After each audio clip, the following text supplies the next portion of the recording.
Noches para todos, muy buenas noches. Los distritos de Mount Vernon, Fort Washington, Woodside y el de Corona les dan la bienvenida a una nueva edición de su programa, El Triunfo de Jesucristo en el libro de Apocalipsis. Una feliz semana para todos nuestros oyentes aquí en la ciudad de Nueva York, en todos los Estados Unidos, en República Dominicana y el mundo a través de la poderosa Radio Amanecer Internacional, la voz de la esperanza, quien es un canal maravilloso para que este programa llegue hasta a ustedes y puedan ustedes disfrutar de la palabra de Dios que vive y permanece para siempre. Es un gozo saludarles en el nombre del Señor Jesucristo y saludo a mi compañero, el pastor Lázaro Sedano. Pastor, bienvenido a esta programación. Muchas gracias, muy buenas noches, contento de estar aquí en un capítulo más de esta linda jornada. Gracias a Dios, gracias a los hermanos de los distintos distritos, de los distintos lugares que nos han mostrado el agradecimiento, el apoyo y cómo Dios los está ayudando a través del estudio del Apocalipsis. Estamos contentos por eso, de eso se trata, hablar con Dios y que Dios nos hable. Por eso oramos y por eso estudiamos. Bienvenidos todos, que pasemos un tiempo precioso aquí en la presencia de Jehová. Bendiciones. Pastor Sedano, nuestra iglesia tiene dos servicios, la iglesia de los adultos en la mañana, la iglesia de los jóvenes en la tarde. Como usted ve, no he podido llegar a la casa, me detuve aquí porque los jóvenes están en una actividad con distanciamiento social, pero no quise perderme esta serie maravillosa y dije, bueno, donde me tome el tiempo, ahí voy a conectar con ellos para participar porque no quiero perderme este programa. Y usted me dijo, usted siempre me dice, haga todo lo posible. Y aquí estamos. Profesor Héctor. Gracias por lograrlo. Bienvenido, profesor Héctor.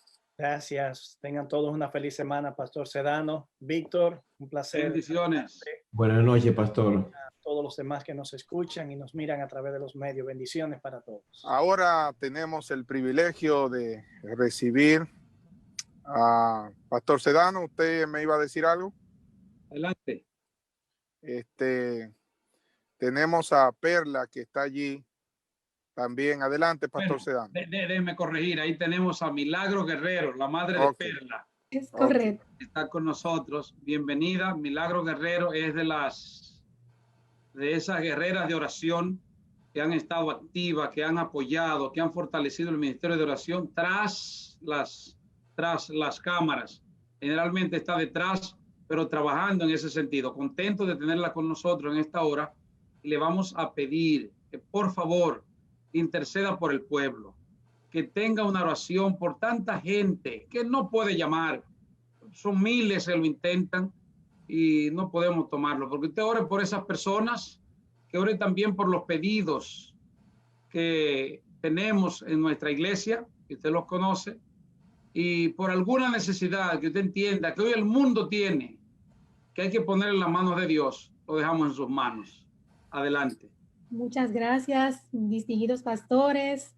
De verdad que el Señor está maravillado con esta ardua labor, donde no he visto un día que no se haya glorificado el nombre de Jesús. Así que qué lindo es dar profecía, pero poniendo en alto a Cristo Jesús. Así que yo le felicito y corrijo, es el nombre de mi hija, mi nombre es Milagro Guerrero y qué bendición. Así que hacia adelante, oremos.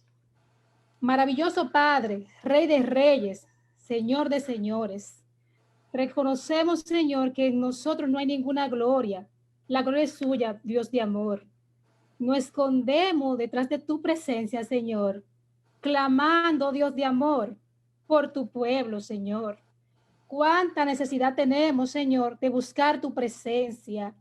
Cuánta necesidad tenemos, Señor, de poner tu nombre en alto, Señor. Gracias, Señor, por ese privilegio que nos da, Señor, de ser hijos e hijas tuyas, Señor. De una forma especial, te presento cada hogar aquí representado, Señor. Amén. Tú sabes sus dolencias, tú sabes sus dificultades, Señor. Tú sabes sus angustias, Señor. Pero qué maravilloso saber que detrás de toda situación que estamos viviendo, usted está al control, maravilloso Padre. Padre de amor, son tantas personas que tienen deseo de llamar, Señor, pero no se comunican. Quizá no porque no quieren tomarle la llamada, sino porque son tantas personas llamando por necesidades, Señor. Pero ve hacia esos hogares, Señor. Extiende tu mano de amor, Señor. Toca esos corazones, Señor. Toca ese cuerpo enfermo. Toca ese cuerpo hambriento, Señor.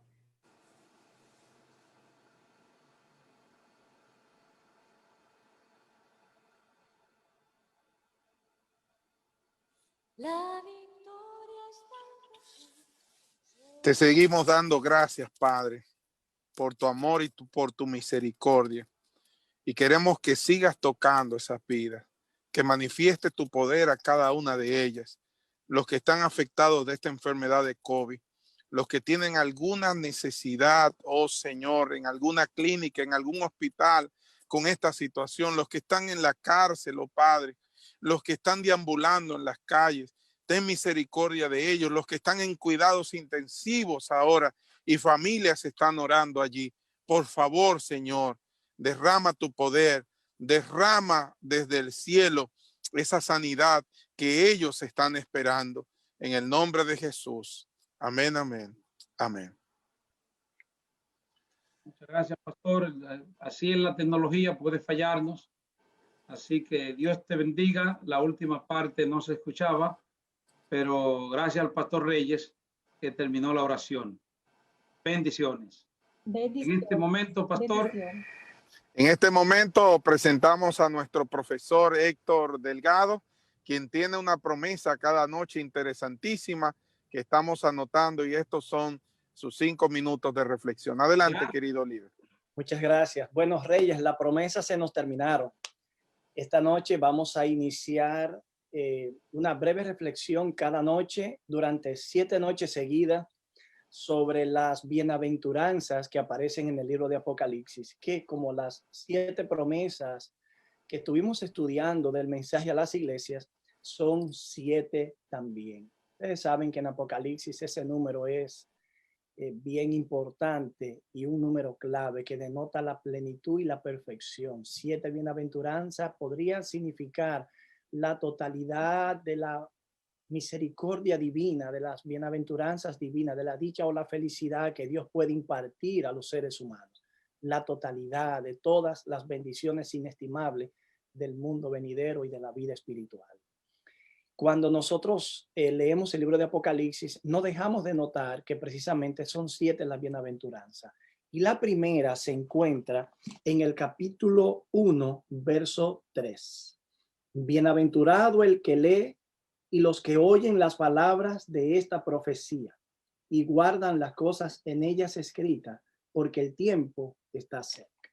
Lo primero que notamos es que Dios unió una bienaventuranza, y más que una, la primera bienaventuranza del libro al libro mismo, a la revelación que se comunica desde el Padre a través del Hijo, el ángel Juan, y finalmente la iglesia lo recibe en un libro. Esta forma de bienaventuranza, y como la describe el profeta aquí, demuestra la costumbre antigua en la iglesia primitiva del estudio de las escrituras.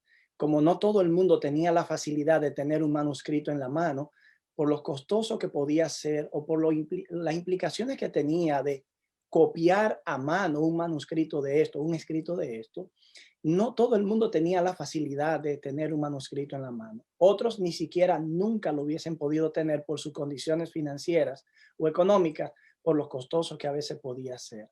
Pero lo cierto es que tenemos aquí la costumbre de la iglesia primitiva. Alguien leía el texto, las demás personas escuchaban, y se supone que una vez terminada la lectura, todo el mundo debía quedar comprometido para guardar lo que, y asimilar y obedecer, interiorizar y practicar lo que se acababa de leer.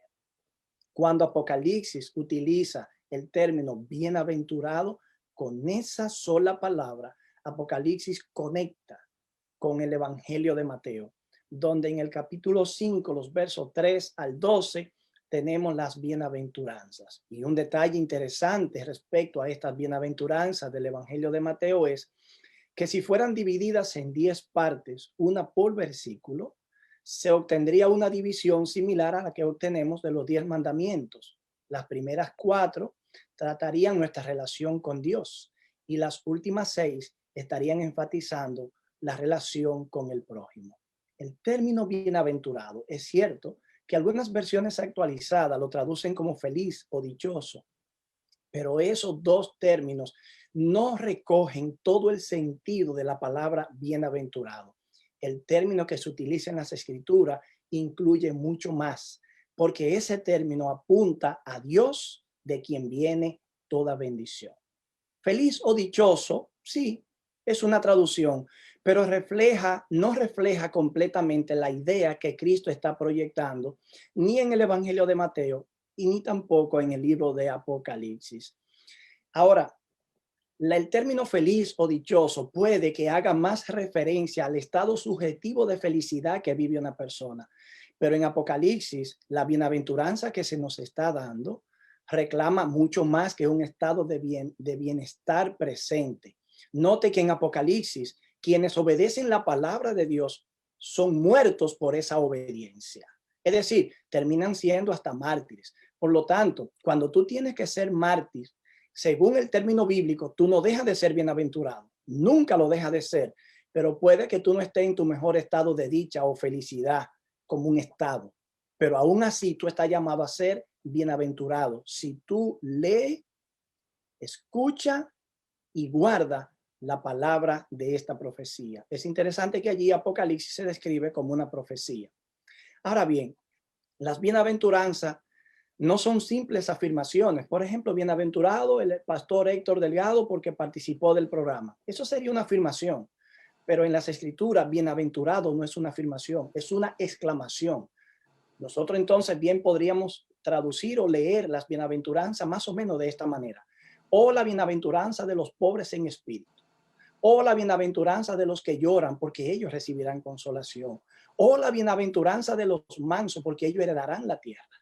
Note que eso es algo muy diferente y comporta una bendición que tiene que ver con Dios, que es el que hace posible todo esto. El tiempo hoy no nos da para concluir el abundante significado que tiene esta bienaventuranza.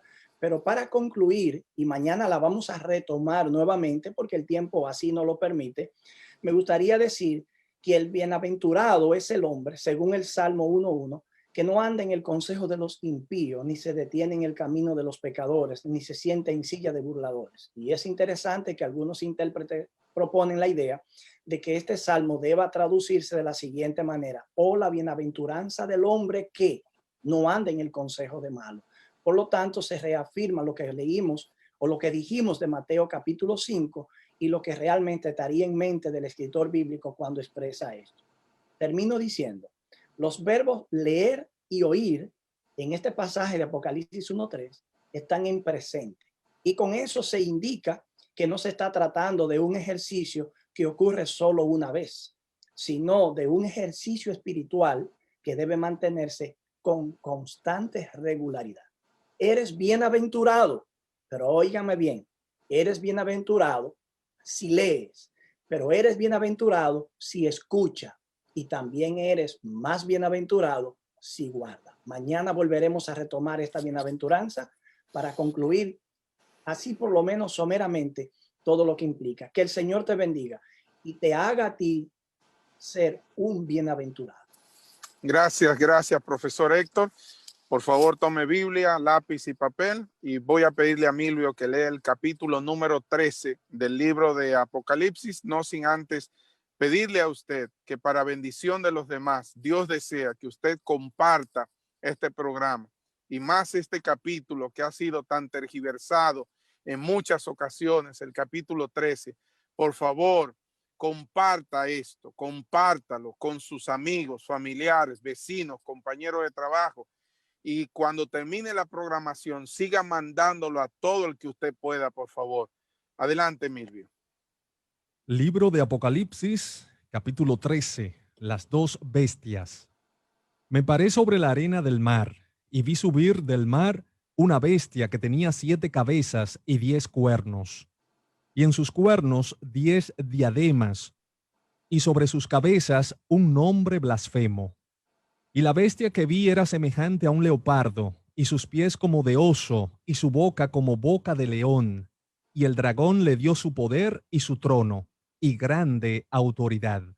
Vi una de sus cabezas como herida de muerte, pero su herida mortal fue sanada. Y se maravilló toda la tierra en pos de la bestia. Y adoraron al dragón que había dado autoridad a la bestia, y adoraron a la bestia, diciendo: ¿quién como la bestia? ¿Y quién podrá luchar contra ella? También se le dio boca que hablaba grandes cosas y blasfemias, y se le dio autoridad para actuar 42 meses. Y abrió su boca en blasfemias contra Dios, para blasfemar de su nombre, de su tabernáculo y de los que moran en el cielo. Y se le permitió hacer guerra contra los santos y vencerlos. También se le dio autoridad sobre toda tribu, pueblo, lengua y nación. Y la adoraron todos los moradores de la tierra, cuyos nombres no estaban escritos en el libro de la vida del Cordero que fue inmolado desde el principio del mundo. Si alguno tiene oído, oiga. Si alguno lleva en cautividad, va en cautividad. Si alguno mata a espada debe ser muerto. Aquí está la paciencia y la fe de los santos. Después vi otra bestia que subía de la tierra y tenía dos cuernos semejantes a los de un cordero, pero hablaba como dragón, y ejerce toda autoridad de la primera bestia en presencia de ella, y hace que la tierra y los moradores de ella adoren a la primera bestia, cuya herida mortal fue sanada.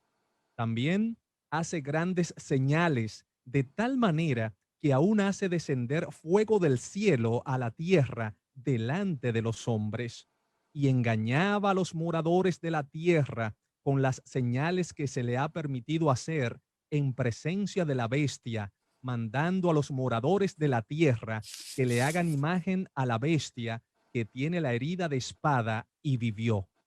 Y se le permitió infundir aliento a la imagen de la bestia para que la imagen hablase e hiciese matar a todo el que no la adorase. Y hacía que a todos, pequeños y grandes, ricos y pobres, libres y esclavos, se les pusiese una marca en la mano derecha o en la frente, y que ninguno pudiese comprar ni vender, sino el que tuviese la marca o el nombre de la bestia o el número de su nombre. Aquí hay sabiduría. El que tiene entendimiento, cuente el número de la bestia, pues es número de hombre, y su número es 666.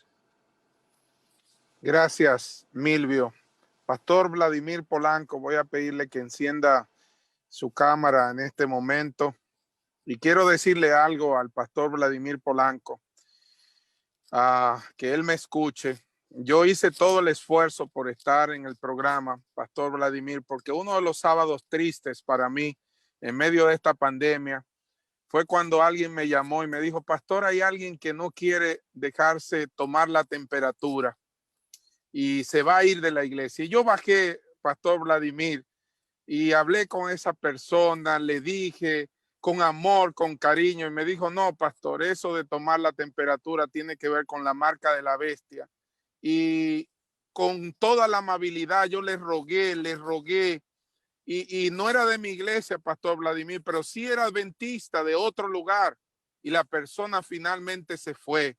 Y para mí eso fue un golpe en mi corazón, ver cómo no se quedó a adorar, porque en algún momento alguien le dañó, o ella misma, o yo no sé, con este capítulo 13. Y yo sé que hoy el Señor nos va a hablar y que mucha gente va a compartir este mensaje y lo va a mandar al mundo entero. Y estamos muy contentos de tenerle. No sé si mi compañero brevemente, pero si no, entonces damos paso. Gracias por estar con nosotros en un capítulo tan vital para nosotros. Este es mío, Pastor Lázaro. Sí, tengo algo que decir. Este capítulo es sumamente importante porque es el más estudiado del Apocalipsis y muchas veces mal entendido. Yo les invito a buscar lápiz y papel. Esté atento, pues para mí que coincida este capítulo con Vladimir Polanco es muy importante. También yo te invito a compartirlo. Toma ahora mismo y comparte este programa porque todos vamos a ser edificados por la gracia de Dios. Sabemos que esta es una linda oportunidad. Así es que, profesor y pastor Vladimir Polanco, Dios te use. Adelante. Gracias, apreciados amigos, Pastor Delgado, Pastor Sedano, Pastor Reyes. Contento y agradecido de Dios por darme la oportunidad de continuar participando de este maravilloso programa que yo estoy seguro está siendo de mucha bendición para muchísima gente. El pastor Lázaro dice que le da gracias a Dios que haya coincidido que el capítulo 13 me tocara a mí. Yo me hubiera gustado que el capítulo 13 le tocara a Delgado, a Hermes. Es un capítulo bastante desafiante y también el desafío de abarcar tanto material en tan solo un momento, ¿no? 30 minutos de presentación. Yo entiendo que Héctor ha escrito varios comentarios sobre Apocalipsis. Mi duda viene, Pastor Delgado, porque no recuerdo si lograste hacer un estudio solo sobre Apocalipsis 13. Sí que sé que lo hiciste sobre el capítulo 17 de Apocalipsis, así que yo me voy a basar en estos hombres y mujeres que han escrito, porque si usted quiere obtener una explicación sumamente detallada de estos capítulos, bueno, pues qué mejor que el conflicto de los siglos. Es un material de lectura obligatoria para entender lo que menciona Apocalipsis 13 y un estudio reciente también hecho por un pastor adventista. ¿Será que podría pasar? Leyes dominicales, boicoteos económicos, decretos de muerte, persecución religiosa en Estados Unidos. Apocalipsis 13 a la luz de la historia y de los sucesos actuales. También es un material que, imagínense, explica Apocalipsis 3 en casi 300 páginas. Pero vamos entonces a comenzar. El capítulo 13 forma parte de la visión central del libro de Apocalipsis. Y esa visión central fue introducida, cuando estudiamos Apocalipsis 11 lo vimos, fue introducida por una escena del santuario que hace mención por primera vez al arca del pacto en Apocalipsis capítulo 11, versículo 19. Y el arca del pacto y el templo de Dios fue abierto, y el arca del pacto se dejó ver en el templo, y hubo relámpagos, truenos, voces, un terremoto y grande granizo. Se ve el arca del pacto. En el Antiguo Testamento, cuando el pueblo de Israel veía el arca, el pueblo, la persona que no era sumo sacerdote, como es el caso de Juan, que no era un levita, el pueblo podía ver el arca cuando llegaba el momento de comenzar a viajar a Canaán. Desarmaban el santuario, y entonces dice el libro de Josué y el libro de Números que el arca iba delante del pueblo buscándole un camino, y que cuando el arca salía, entonces los enemigos de Jehová eran dispersados. Y esa imagen del arca tiene que ver precisamente con ese concepto del Dios que viene a dispersar, a quitar a los enemigos, porque inmediatamente a la visión del arca, Apocalipsis va a describir a los tres grandes enemigos del pueblo de Dios. Fíjense que en los primeros 11 capítulos, alusiones muy pequeñas y muy simples se hicieron a que la sinagoga de Satanás, a que hay una mujer por allí que se llama Jezabel, a que por aquí los seguidores de Balaam, pero eran alusiones muy, muy indirectas a los poderes del mal. Pero una vez si es presentado el arca en Apocalipsis 11, lo que sigue, el capítulo 12, es la descripción del dragón, un personaje, como vimos anoche, que se enfrentó a Jesús en el cielo, vino y se enfrentó a Jesús también en la tierra. O sea, es un individuo que se cree tener el poder de enfrentarse y batallar cuerpo a cuerpo con el mismo Dios. Pero en Apocalipsis 13 se menciona a dos enemigos más. Nunca más en Apocalipsis vamos a ver una descripción tan gráfica de los enemigos del pueblo de Dios como lo vemos en Apocalipsis 12 y 13. Nuevamente en el capítulo 16, en el 17, en el 20, se harán alusiones a los enemigos de Dios, pero nunca con tantos detalles y de una manera tan gráfica como se presenta en Apocalipsis capítulo 13. Y tenemos que entender que el surgimiento de estos enemigos está estrechamente relacionado con el surgimiento del pueblo remanente de Dios. Allí terminamos Apocalipsis 12 anoche, con el versículo 17 que dice: el dragón se llenó de ira y fue a hacer guerra contra el resto de la descendencia de ella, contra el remanente, los que guardan los mandamientos de Dios y tienen la fe, el testimonio de Jesús. Aquí quiero subrayar el tema de los mandamientos, porque también con el arca están implícitos los mandamientos, porque es en el arca donde se guardan los mandamientos. Es interesante que en los primeros 11 capítulos de Apocalipsis no hay ninguna alusión a los mandamientos. Sin embargo, en esta visión, creo que es la cuarta visión del santuario en Apocalipsis, la cuarta visión, en esta cuarta visión, los mandamientos comienzan con la entrada de la visión, la presencia del arca. Se menciona en Apocalipsis 12, 17, se menciona otra vez en Apocalipsis capítulo 14, aquí está la paciencia de los santos, Apocalipsis 14, 12, los que guardan los mandamientos de Dios. Así que de repente un tema que no había desempeñado un rol protagónico en el libro de Apocalipsis, ahora notamos que en esta sección de Apocalipsis es muy común la alusión y la mención de los mandamientos de Dios. Precisamente el hecho de que entra al escenario histórico profético la presencia de un pueblo, un remanente comprometido con los mandamientos de Dios, es lo que levanta la ira de Satanás contra ese remanente.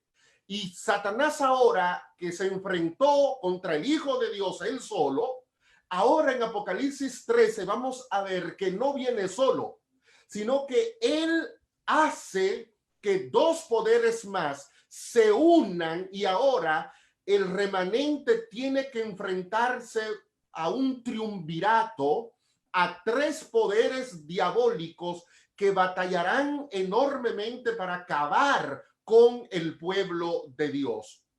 Ambos poderes surgen como resultado de la obra de Satanás. El versículo 13, capítulo 13, versículo 1 comienza diciendo, en la versión Reina Valera, la que me gusta a mí, la del 95, dice que me paré sobre la arena del mar. Pero en realidad los manuscritos más fiables no dicen me paré, como si fuera Juan el que se estuviera parando, sino que se paró. Varía mucho la traducción entre me paré y se paró, pero es apenas una letrita griega, una nun, la que establece la diferencia entre una cosa y la otra, pero todo parece indicar que es más correcto leer el texto como el que se para es Satanás. Y aquí Satanás se está parando y quiere compararse al ángel poderoso de Apocalipsis 11 que puso un pie sobre la arena, sobre la tierra, y un pie sobre el mar. Ahora viene Satanás y se para de la arena del mar. Es decir, yo soy una especie de Dios. Si aquel ángel fuerte de Apocalipsis 11 levantó a sus dos testigos, pues ahora dice Satanás, yo también hago lo mismo, me paro, y cuando yo me paro, levanto a dos poderes que van precisamente a hacer todo lo contrario a lo que hicieron los dos testigos. Entonces, esta primera bestia que aparece aquí en Apocalipsis 13 es precisamente una bestia fraguada, fabricada en el altar de Satanás. Es un producto diabólico. Satanás la levanta. Dice el capítulo 13 en el versículo 4 que el dragón, ese Satanás, versículo 2, perdón, 4. Y el dragón le dio autoridad a la bestia y adoraron a la bestia. Y la gente decía, ¿quién como la bestia? ¿Y quién podrá luchar contra ella? O sea, es un poder que recibe autoridad del dragón y se sienta en el trono del dragón. Es una imitación de lo que ocurre en Apocalipsis 4 y 5, cuando se está llevando a cabo la ceremonia de entronización del Hijo de Dios, donde el Padre viene y le da al Hijo dominio, señorío, autoridad. Una imagen que también se repite en Daniel capítulo número 7. Así que en Apocalipsis 13 estamos viendo la ceremonia de entronización de un poder enemigo y adverso a Dios. Y es un poder que tiene una naturaleza religiosa. Comparte los atributos de Satanás. Y al compartir los atributos de Satanás, lleva, por supuesto, a cabo la obra de Satanás. Y aquí en Apocalipsis 13 se menciona algunas de esas obras que realiza este poder. Dice el versículo 5 que se le dio una boca que hablaba con gran arrogancia, como aparece también en Daniel 7 y en Daniel 8, y blasfemia, y se le dio autoridad para actuar durante 42 meses. Ya cuando estudiamos Apocalipsis 11 vimos eso, y anoche también con el tema de los 3 tiempos y medio de Apocalipsis 12, y abrió su boca para blasfemar contra Dios, para blasfemar de su nombre y de su tabernáculo. Noten que en estos versículos el poder de esta bestia está en la boca. Abre su boca para lanzar blasfemias, abre su boca para hablar con arrogancia, abre su boca para hablar en contra de Dios, hablar en contra de los que adoran a Dios. Pero luego en el versículo 7 habla de otro tipo de acción, una acción que tiene que ver con guerra, persecución contra los santos, y se le dio autoridad sobre toda tribu, lengua y nación, y la adoraron todos, dice el versículo 8, los que no tenían escrito su nombre en el libro de la vida del Cordero desde la fundación del mundo. Así que vemos que este es un poder que está muy interesado en los aspectos religiosos. Blasfema contra Dios, persigue al pueblo de Dios. Los adventistas hemos interpretado correctamente, no como un invento de nosotros, sino como toda una herencia que se remonta a muchos siglos atrás, que la institución que mejor calza con esta descripción que está presentando Juan en Apocalipsis 13 es la institución católica romana. Es una organización que históricamente ha tenido esa perfecta combinación de ser una institución religiosa, pero al mismo tiempo ser una institución con autoridad civil, y a lo largo de la historia se caracterizó y se sigue caracterizando por ser una institución blasfema en muchos sentidos. En el Evangelio de Marcos, capítulo 2, la blasfemia es concebida cuando usted quiere ocupar el lugar de Dios y realizar lo que le corresponde a Dios. Inmediatamente usted quiere hacer lo que le toca a Dios, usted se está convirtiendo en una institución o en una persona que promueve la blasfemia. Y en el contexto de Marcos 2, a Jesús lo querían apedrear y lo acusaron de blasfemia porque Jesús perdonaba los pecados, pero Jesús tenía autoridad para perdonar pecado. Cuando la bestia de Apocalipsis 13 le pide al mundo que venga a un templo religioso, que venga a acercarse a un hombre y buscar el perdón de los pecados a través de un sistema de mediación humano, esta iglesia está cometiendo blasfemia, por solo mencionar un solo aspecto. Pero hay otro aspecto que tiene que ver con la blasfemia, quizás el más peligroso en el contexto de Apocalipsis 13, y es el acto que hay en Apocalipsis 13 en contra de los mandamientos de Dios. Curiosamente, aunque con la visión del arca hay una alusión a los mandamientos, en Apocalipsis 12:17 se mencionan los mandamientos, en Apocalipsis 14:12 se mencionan los mandamientos, en el 13 no hay una mención directa de los mandamientos, pero sí hay un ataque frontal contra los mandamientos de Dios. Y así rapidito podamos ver cómo los primeros 3 mandamientos son pisoteados abiertamente aquí en Apocalipsis 13. Si usted lee conmigo en Apocalipsis capítulo 13, versículo 4, y adoraron al dragón que había dado autoridad a la bestia, y adoraron a la bestia, nos damos cuenta que aquí hay una violación al primer mandamiento. El primer mandamiento en Éxodo 20 dice, no tendrás dioses ajenos delante de mí, no tendrás dioses ajenos. Pero ¿y cómo es que si la Biblia dice que yo no puedo tener dioses ajenos en Éxodo 23, estos poderes se levantan ellos como si fueran dioses y piden y reclaman la adoración de la gente? Pero lo peor no es que ellos reclamen adoración. Lo malo es que la gente se deja convencer. Por eso decía hace unos minutos que el principal instrumento de poder de este sistema es la boca, es la palabra, porque a lo largo de los siglos, de los cientos de años, se las ha arreglado para convencer a la gente de eso.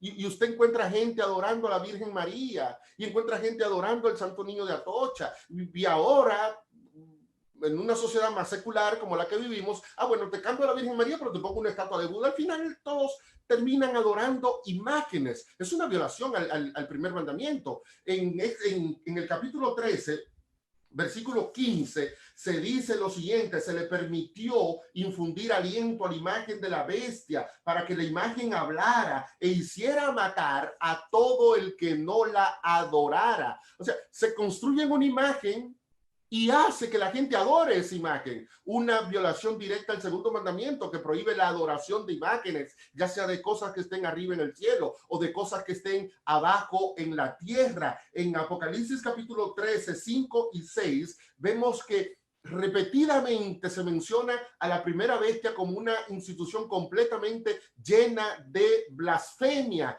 una violación directa al tercer mandamiento que dice que usted no puede tomar el nombre de Dios en vano. Así que vemos que estos poderes tienen un ataque contra los mandamientos de Dios. Por eso la introducción al capítulo 13 de Apocalipsis 12:17 habla de una guerra contra los que guardan los mandamientos de Dios. Esto, hermano, no podemos personalizarlo. Y bueno, es que es a Vladimir, no es que es al pastor Delgado, al pastor Reyes, al pastor Lázaro. No. Esto no tiene que ver con un simple ser humano. Esto es una guerra contra los mandamientos de Dios. Y si el pueblo remanente es atacado, no es porque el pueblo remanente sea bueno o porque sea perfecto o porque sea impecable o porque vindique en su conducta el carácter de Cristo. No, nada de eso. El pueblo es atacado porque guarda los mandamientos, porque la ira de Satanás y sus instrumentos rebeldes es contra el que guarda los mandamientos de Dios. Satanás odia eso. Por eso suscita la primera bestia para lanzar un ataque contra el pueblo que guarda los mandamientos de Dios. La segunda bestia aparece a partir del versículo 11 y dice el versículo 11: después vi a otra bestia que subía de la tierra. Y aquí hay una alusión interesante. Una bestia que subía de la tierra. Es entendible el hecho de que en Apocalipsis 13 la bestia surja del mar, porque el mar en la concepción semítica era el lugar del caos. En Daniel 7, todas esas bestias opuestas al pueblo de Dios salen del mar. En el Salmo 74, el Leviatán sale del mar. En Isaías 27, el dragón sale del mar. O sea, el mar es una fábrica de instrumentos diabólicos. Por eso ellos asociaban al mar con el caos, con el terreno controlado por las fuerzas opositoras a Dios. Pero el hecho de que la segunda bestia surja de la tierra marca un patrón sin precedente en la Biblia. No tenemos una imagen similar en el Antiguo Testamento, excepto en Génesis capítulo 1, versículo 24, cuando en el sexto día se mandó a que la tierra produjera. Vamos a leer en Génesis 1, 24. Dice Moisés que Jehová Dios dijo que la tierra debía producir seres vivientes según sus especies, bestias, serpientes y animales de la tierra. Interesante, ¿no? Los tres elementos: bestias, serpientes y animales de la tierra. Cuando en Apocalipsis 13:11 se dice que la segunda bestia surge de la tierra, uno pudiera entonces ver el texto en dos direcciones. Una, que el dragón quiere imitar el acto creador de Dios, y si Dios fue capaz de producir una bestia que surja de la tierra en el sexto día de la creación, entonces yo también puedo hacerlo, y yo también hago producir esa bestia. Eso es una forma de entender el texto. La segunda forma de entender el texto es ver que esta bestia que sale de la tierra en realidad es una bestia que fue traída al escenario terrenal por el mismo Dios. Y que ese acto de crear de la tierra, Satanás nunca iba a poder falsificarlo. Así que no, la segunda bestia es una bestia que fue producida por Dios. Vimos anoche, cuando estudiamos Apocalipsis 12, que la tierra ayudó a la mujer. Vemos aquí una imagen buena de la tierra, un lugar, un escenario geográfico que viene en ayuda de la iglesia, y que Dios preparó entonces esa tierra para ayudar a la iglesia. Si en el capítulo 12 esa tierra en su inicio fue levantada por Dios para ayudar a la iglesia, entonces uno pudiera suponer también que cuando Juan dice que la bestia sale de la tierra, Juan quiere decirnos a nosotros: aquí está Dios creando una nación, creando un pueblo desde muchísimo. Yo creo que fue J.N. Andrews el primero en identificar dentro de la iglesia adventista que esta bestia que surge del mar representa a los Estados Unidos de Norteamérica. Pero yo quiero leerles una declaración que aparece en el Comentario Bíblico Adventista, tomo 7, en la página 986, donde Elena de White dice que Estados Unidos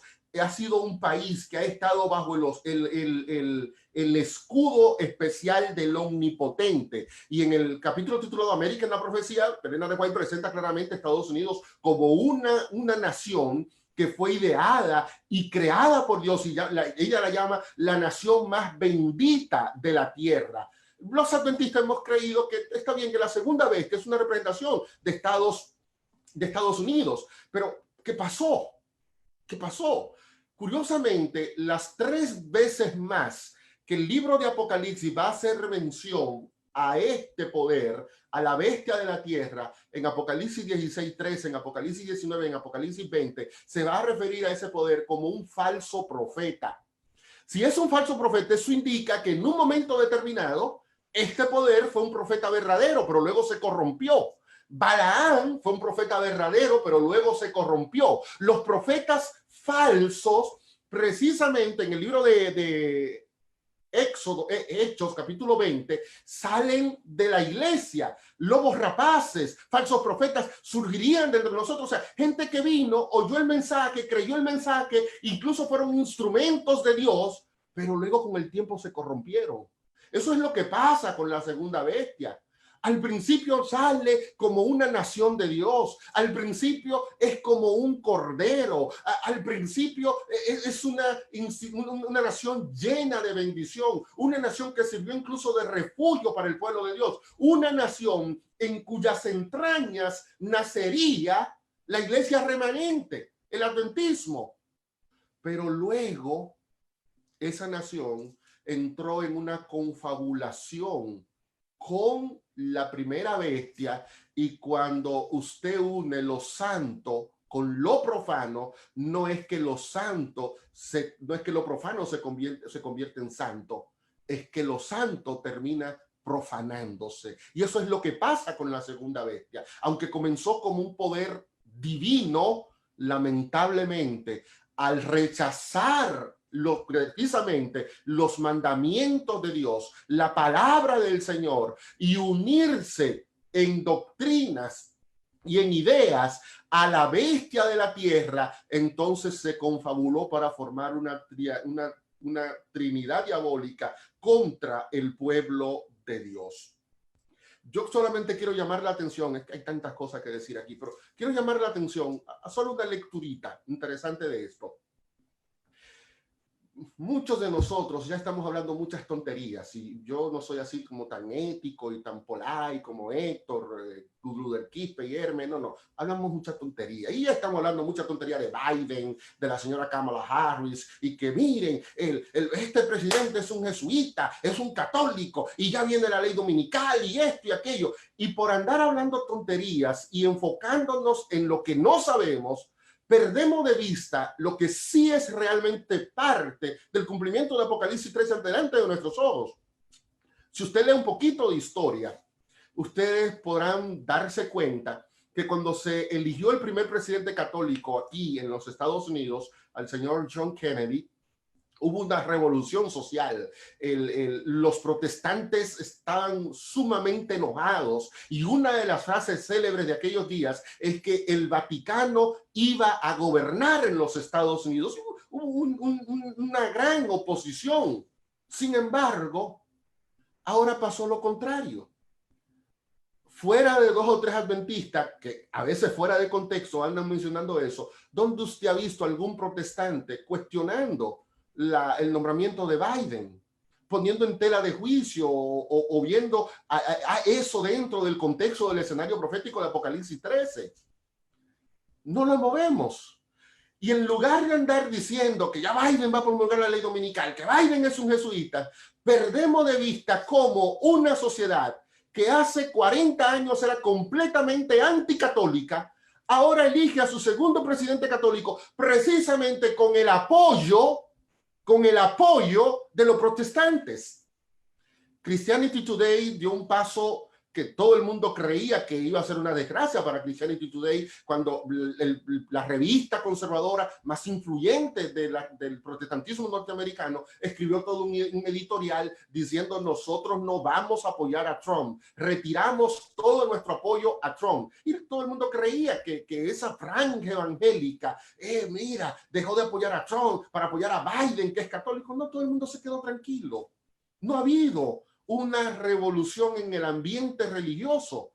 Eso es parte de la unión que presenta Apocalipsis 13. Entonces, fijémonos, hermanos, en los detalles que sí destaca la profecía y que están delante de nuestros ojos. Ya comenzar con una ridiculez. Ahí hace poco mi amigo Huáscar me mandó un post de un hermano que como Kamala Harris estaba vestida con un traje púrpura y tenía joyas, ya es la bestia del Apocalipsis 17. No, por favor, ridiculizamos el mensaje, le hacemos mal a Dios, a su palabra, a la iglesia, y al final terminamos también haciéndonos mal nosotros mismos, porque estamos lanzando falsas profecías, y al hacer falsas profecías nos convertimos en falsos profetas. Finalmente debo terminar.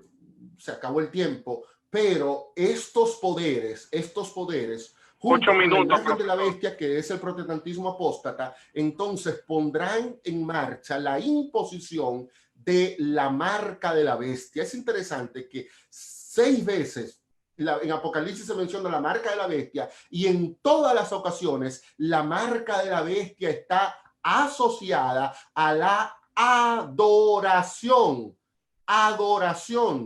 No hay un solo texto en Apocalipsis donde la marca no esté vinculada con la adoración. Por lo tanto, la marca no tiene que ver con un chip, la marca no tiene que ver con un código de barras, la marca no tiene que ver con una vacuna, la marca tiene que ver con un acto de adoración. Y es interesante que la alusión a poner la marca en la mano o en la frente nos remonta a Deuteronomio capítulo 6, versículo 8. Vamos a leer ese texto bíblico. Deuteronomio 6:8 dice, hablando de los mandamientos, los atarás como una señal en tu mano y las escribirás y estarán como frontales en tus ojos. ¿Dónde tenían que llevar la gente los mandamientos? En las manos y en la frente. Cuando Juan habla de que se va a obligar a la gente a llevar la marca en la mano o en la frente, Juan nos está queriendo decir a nosotros, se va a cambiar la ley de Dios. Algo que ya lo había profetizado Daniel capítulo 7, intentarán cambiar los tiempos y la ley. Y ese cambio de la ley básicamente está enfocado en un cambio al sábado. Por eso es que usted nota que la marca de la bestia usa mucho del vocabulario del cuarto mandamiento. El cuarto mandamiento manda a que no puede trabajar ni el amo ni su sierva, y la marca de la bestia también es para ricos y siervos, para esclavos y libres, es para todos. El mandamiento del sábado conlleva una restricción financiera. Usted no puede ni comprar ni vender en sábado, tal y como lo presenta Nehemías capítulo 13. Pues la marca de la bestia también conlleva una restricción financiera. Usted no puede comprar ni vender a menos que esté asociado a este poder. El sábado me llama a mí a adorar a Dios, porque Él fue el creador del cielo, la tierra, del mar y de las fuentes de las aguas. Por eso la marca de la bestia también constituye una señal de adoración. Así que la marca de la bestia no es más que una falsificación del día de reposo.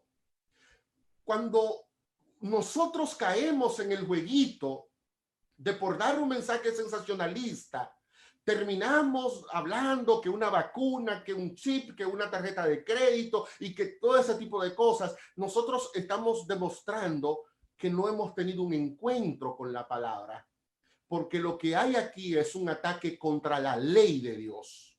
Y una vacuna no tiene que ver con la ley de Dios.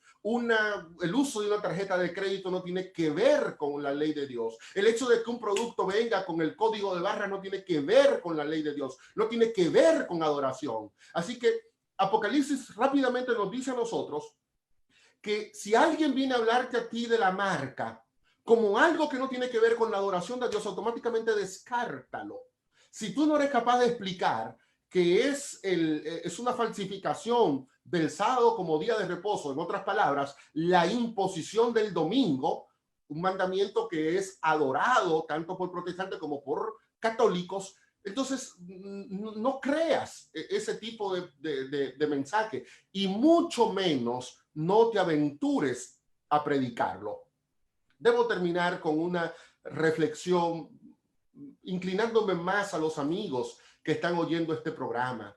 En Apocalipsis 13:8 se dice que las personas que más problemas van a tener en el contexto de esta guerra que desatarán estos poderes, el dragón, la bestia del mar y la bestia de la tierra contra el pueblo remanente, las personas que tendrán el peor lado de la historia son los que no están inscritos en el libro de la vida del Cordero. Son lo que luego en Apocalipsis se va a denominar ahí mismo en el capítulo 13, en el capítulo 14, los moradores de la tierra. Usted dirá, pero pastor, todos moramos en la tierra. Sí, todos moramos en la tierra. Pero cuando Apocalipsis habla de los moradores de la tierra, está hablando de esos cuyos nombres no están inscritos en el libro de Dios. Es decir, los que no se han entregado a Dios.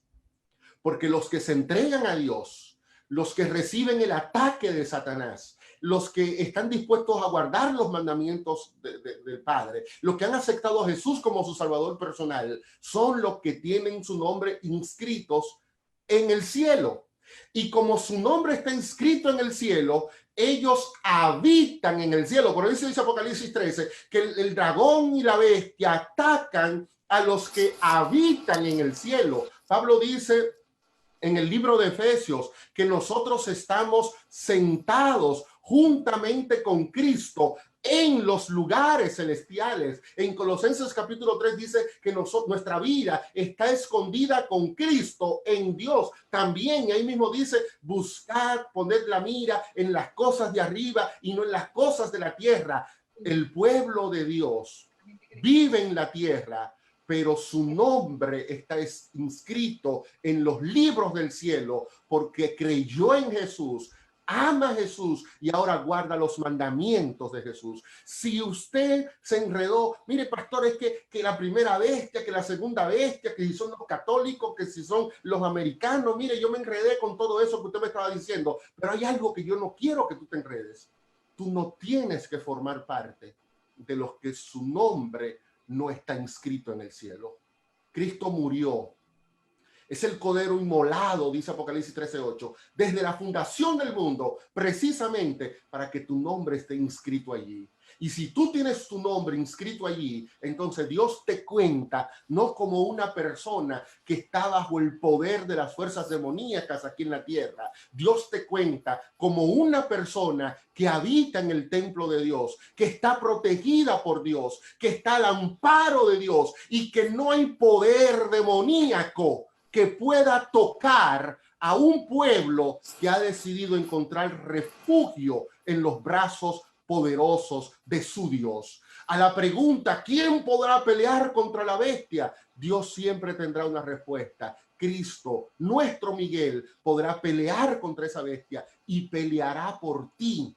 Peleará para que tu nombre permanezca inscrito, peleará para que tú estés entre los salvados, peleará para que tú no recibas la marca, peleará para que tú no pases a la muerte eterna, peleará para que tú puedas recibir esa vida eterna que está disponible para todos los que decidamos rechazar a las fuerzas enemigas de Dios y entregar nuestro corazón y alma a nuestro Padre Celestial. Si lo hacemos, nuestro nombre ya está en el cielo y como dijo Jesús, podemos regocijarnos, Lucas 10, podemos regocijarnos de que mi nombre, el de Vladimir Polanco y el de cada uno de ustedes, si lo decide en este momento, puede quedar inscrito en el libro de la vida del Cordero. Y si tú estás allí, ninguna bestia podrá contra ti. Alabado sea el nombre de nuestro Dios, gloria a Dios. Voy a cederle un minuto al pastor Lázaro Sedano, un minuto al pastor Héctor Delgado y mi minuto yo lo voy a ceder al pastor Vladimir. Nos quedan 6 minutos para terminar la programación. Adelante, pastor Sedano. Señor Vladimir Polanco, en este momento yo he sido sorprendido con la cantidad de gente que está diciendo en el chat que ha quedado claro para ellos. Algunos que decían que no se iban a poner la vacuna, algunos que tenían algunas decisiones reticentes, están diciendo que le ha quedado claro el mensaje, gracias a Dios. Y agradecemos a Dios por ello, porque de eso se trata este programa. Mi pastor, al final definitivamente habrá una gran batalla y hay un gran encontronazo final, por así decirlo. ¿A qué ventaja tienen los que están del otro lado y de los que están del lado del Señor? Ventajas y desventajas. Bueno, Lázaro, en Apocalipsis solamente hay un vencedor. Y ese vencedor es Cristo y su iglesia. No hay otro vencedor. Apocalipsis 17 dice, y pelearán contra el Cordero, pero el Cordero los vencerá. En Apocalipsis 19 viene el jinete del caballo blanco victorioso. Entonces, si yo sé que el grupo que va a vencer es el grupo de Cristo, pues lo más inteligente, lo más sabio, lo más práctico es, yo me voy a anotar en el grupo que va a ganar. ¿Qué hago yo metido con la bestia y los enemigos de la bestia y los que no respetan ni a Dios ni a la ley? Esa gente va a ser derrotada. Puede tener una apariencia de triunfo ahora, pero cuando Cristo venga, ¿qué va a pasar? Serán destruidos, serán consumidos. Entonces, lo mejor es uno siempre ponerse del lado ganador. Y a mí lo que me maravilla de la Biblia es que aunque la Biblia tiene algunos textos que son desafiantes, no podemos negar eso, pero cuando tiene que hablar de Cristo, la Biblia siempre es clara. Juan dice, miren, ustedes andan buscando el Cordero de Dios. Mírenlo ahí. Este es el Cordero de Dios que quita el pecado del mundo. Entonces, puede ser, pastores, que a mí me sea difícil identificar a los enemigos de Dios. Pero ¿y a quién se le dificulta identificar a Cristo? Ver a Cristo, conocer a Cristo. Entonces, hermano, no se concentre en los enemigos. Concéntrese en el Señor Jesucristo, porque ese sí es claro. Ahí no hay señal de confusión. Si usted está en Cristo, entonces no tenga temor alguno, que Cristo Jesús le dará la victoria. Amén. Tengo un minuto para usted, profesor Héctor. Su micrófono está en mute. Ahí perdí 30 segundos. Bueno, después que Vladimir dijo todo lo que ha dicho, ¿quién se atreve a sumar algo? Yo me voy a tornar un poco osado, Vladimir. Si el asunto fuera tan fácil como aceptar o rechazar una vacuna, esto estuviera fácil de resolver. Yo no creo que Satanás la ponga tan fácil, pero vivimos en un tiempo donde cualquier cosa la gente es capaz de creerla de tal manera que lo asume como verdad religiosa. Si el asunto fuera tan fácil como recibir un chip o no, y tú sabes los métodos que se pueden usar para implantarlo en ti, también creo que eso se redujera al mínimo, pero realmente no es tan sencillo. Cuando nosotros leemos que en Deuteronomio 5 fueron proclamados los mandamientos de Dios, inmediatamente en el capítulo 6 encontramos a Moisés diciendo, en el verso 6 al 9, grábate en el corazón estas palabras que hoy yo te mando. Incúlcaselas continuamente a tus hijos. Háblale de ellas cuando estén en su casa y cuando vayas por el camino, cuando te acuestes y cuando te levantes. Háblale de estas palabras de esa manera y oigan la frase apocalíptica aquí. Átalas en tu mano como un signo, llévanla en tu frente como una marca. De manera que en Apocalipsis el asunto no es un objeto contra otro, es una observancia religiosa que se impondrá con fuerza de ley y que debe ser interiorizada, asimilada y obedecida con la misma fuerza que Moisés le pidió a los israelitas que interiorizaran, asimilaran y obedecieran la ley divina. Por lo tanto, en el tiempo del fin es qué nivel de transformación y conexión tengo yo, qué nivel de relación tengo yo, cuál es la calidad de mi fe que me permite ser leal a Dios para obedecer sus mandamientos. Es ahí el meollo del asunto. Concentrémonos en el centro mismo del mensaje, que es Jesús y el pueblo de Dios que obedece esos mandamientos por la fe. Amén. Gracias, profesor. Profesor Vladimir, le cedo mi minuto para su mensaje final. Héctor, sácame de dudas. ¿Tú tienes un libro solo sobre Apocalipsis 13? Sí, acabo de publicar la semana pasada, no lo he mencionado casi, lo subí, Apocalipsis 12 y 13, una mirada al futuro como está revelado en Apocalipsis 12 y 13. Ya está la nueva edición en venta.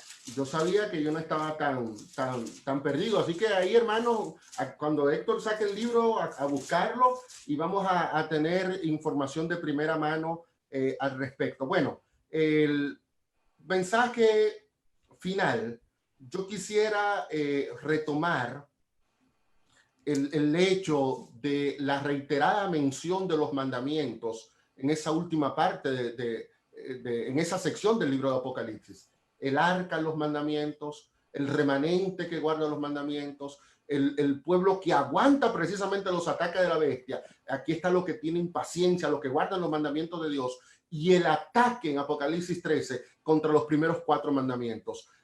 Todo eso, hermano, está en el contexto del fin. Por lo tanto, decir que los mandamientos están anulados, que los mandamientos no tienen un lugar en la vida del pueblo de Dios en este tiempo y que fueron clavados y considerados obsoletos por Cristo en la cruz, es perder de vista cómo Satanás está ensañado contra la ley de Dios.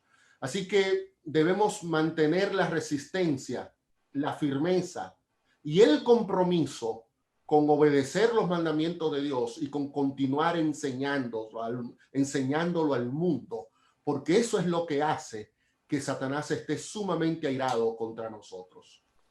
Profesor Vladimir, por favor, tenga la amabilidad de orar e incluya todos los pedidos que están en el chat en este momento y a todos los amigos que no han tomado su decisión por Cristo. Oremos. Padre Celestial, tú has leído todas las peticiones que se han colocado aquí en las distintas plataformas de transmisión de este evento. Tú has escuchado las peticiones en los hogares. Incluso, Señor, tú conoces esa petición que no ha salido de nuestros labios. Queremos depositar delante de tu presencia, entonces, la plegaria elevada por cada uno de tus hijos. Y tú sabes quiénes son ellos y tú sabes lo que han pedido. Y en este momento, Señor, quiero elevar una palabra en favor de tu iglesia remanente. Una iglesia, Señor, que está comprometida con los mandamientos, tanto con su enseñanza como con su predicación. Y esa cualidad distintiva de este pueblo ha suscitado el odio y la ira de Satanás y sus agentes demoníacos. Te suplicamos, oh Padre Celestial, que tu Espíritu Santo nos dé la fortaleza para poder resistir el ataque, para poder permanecer de pie y para que muy pronto nosotros podamos estar en el grupo de lo que entonará el cántico de Moisés y del Cordero, porque habremos alcanzado la victoria sobre el pecado, sobre la bestia, sobre el mundo. En el nombre de Jesús te lo pedimos, Señor.